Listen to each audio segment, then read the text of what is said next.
বাংলাদেশ সংসদের deputy speaker Shawkat Ali এমপির সাথে মতবিনিময় ও সংবর্ধনা সভার আয়োজন করল। শুক্রবার কলেজের অডিটোরিয়ামে আয়োজিত এই সভা মহসিন উদ্দিনের সভাপতিত্বে পরিচালনা করেন এন্ড্রু মধু। এতে আরো বক্তব্য রাখেন মাজেদা শওকত আলী, ইউনুস আলী, প্রবাল বড়ুয়া চৌধুরী, আক্তার হোসেন সহ কলেজে অধ্যয়নরত ছাত্রছাত্রীরা। উপস্থিত শিক্ষার্থীরা প্রবাসে অধ্যয়নকালে বাংলাদেশ সরকারের পক্ষ থেকে স্টাডি লোন প্রদানের জন্য আমন্ত্রিত অতিথির কাছে দাবি জানান।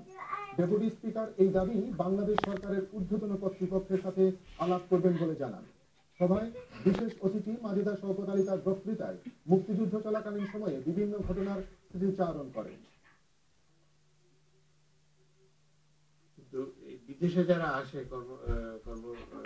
পড়াশোনা করতে, তাদের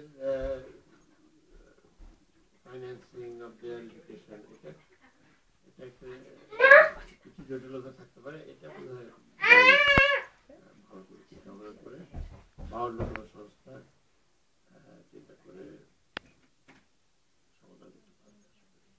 আমি এটা আপনার প্রস্তাবটা আমি দেশে নিয়ে যাব।